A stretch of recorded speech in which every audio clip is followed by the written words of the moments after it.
Hi everybody, Dr. Cobb from Z Health. Today what we're going to talk about is why training for symmetry in the gym may be one of the worst mistakes that you can make.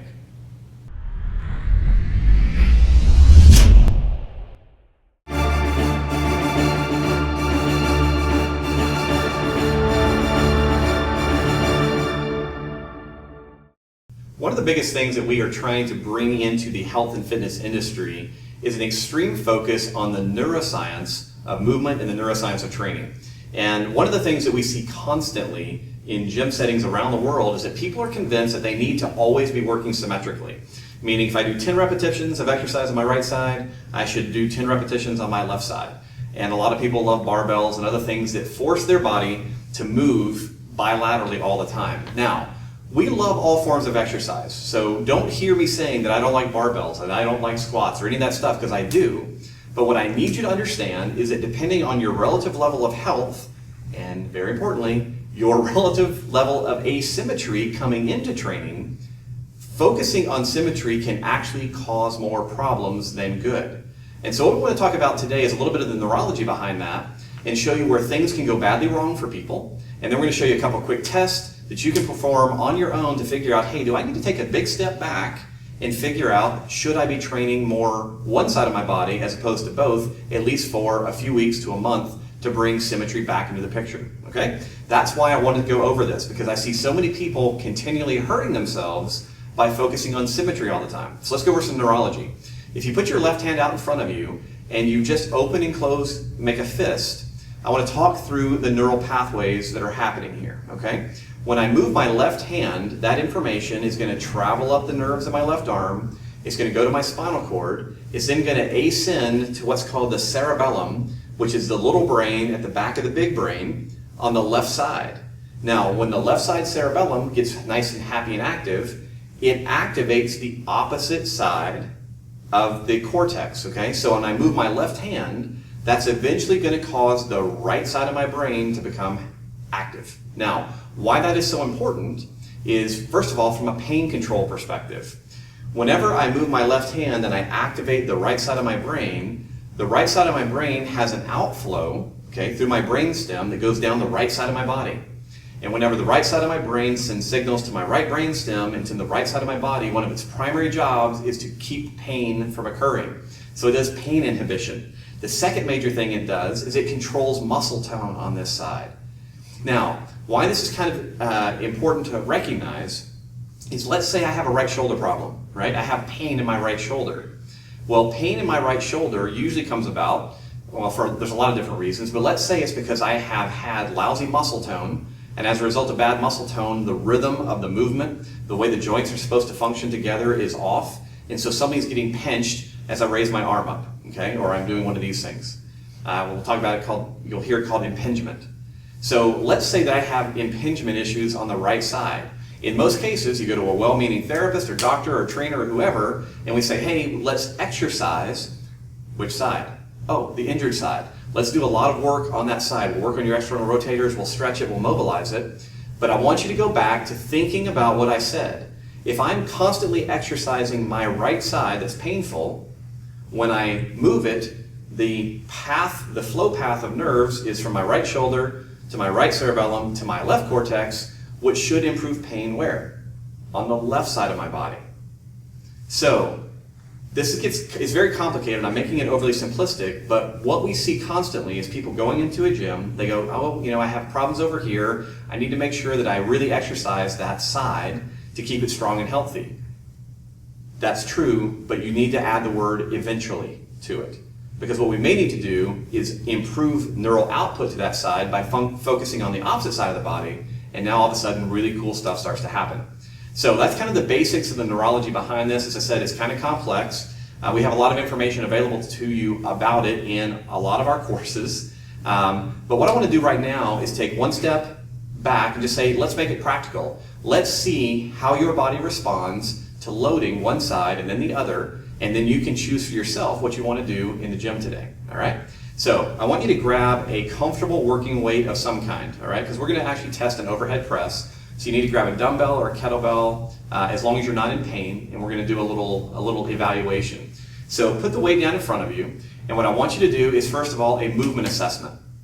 By a movement assessment, it can be a bunch of different things. I'm going to choose to use range of motion. So I'm going to look at my shoulders, all right? So I like to always do this, what I call scarecrow, where I'm going to bring my arms up and I'm going to test my internal rotation on each shoulder. All right, and I'm going to do probably 5 or 6 reps to get an idea of how tight I feel. So right now, my right side actually is pretty tight. Left side, not so bad, but both sides actually feel tighter than normal. I've been standing in front of the camera a lot today, so it may just be that I'm camera shy. So testing internal external rotation. I also like to test abduction. All right, so I'm just thumb on top, elbow locked, trying to get an idea of how tight my shoulders feel.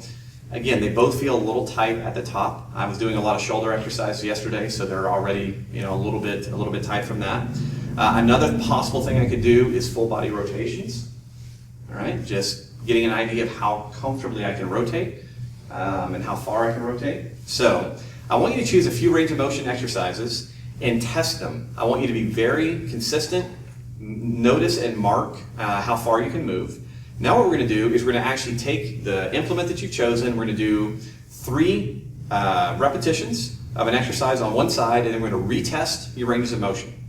And then we're going to do the same thing on the opposite side and just see what happens. So I'm going to use a kettlebell. I'm going to just do a little kettlebell shoulder press.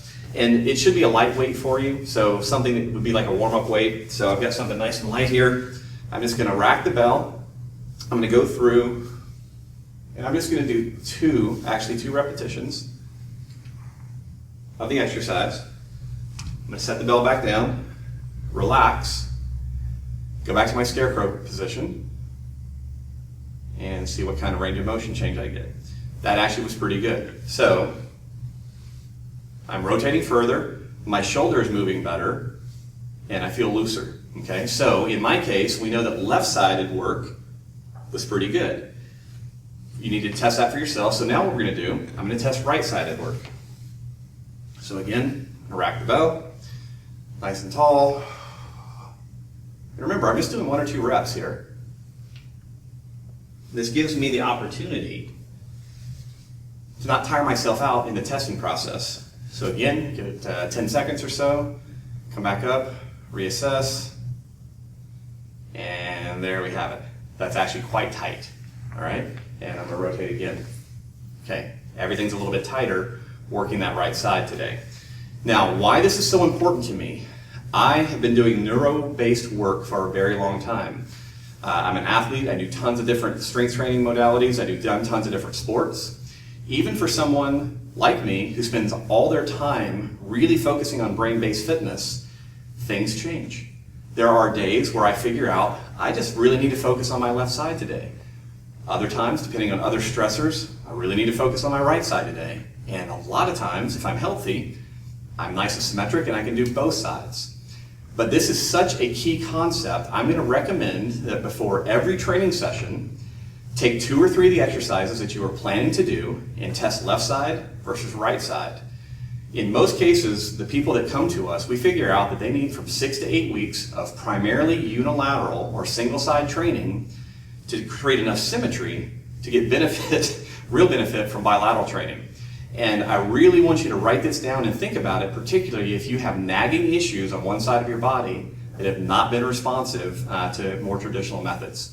So this is the basics of what we call unilateral versus bilateral training and the neurology behind it. One of the most important concepts that we teach in our kind of new emerging brain-based approach to fitness.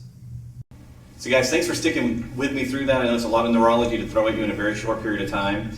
So we've already talked about this idea that if you responded really well to unilateral work on one side, you need to start applying that in your workouts. The basic recommendations I make are 70 to 100% of your exercises in any given workout, stay on that unilateral side, do that for 2 weeks, and then reassess. Now, obviously, if you're getting into this, I'd say reassess every single training session, because I believe that's where the real magic lies.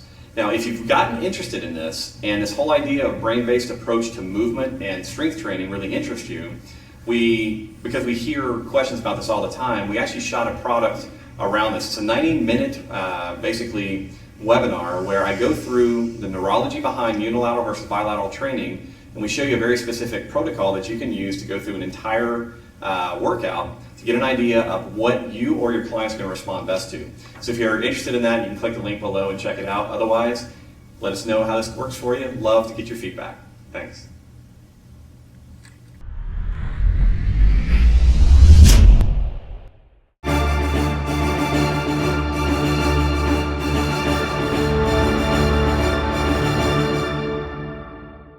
Today what we're going to do is we're going to look at a different attention grabber, because that one was not very good. I stumbled over my words, and so we're going to count that down one more time.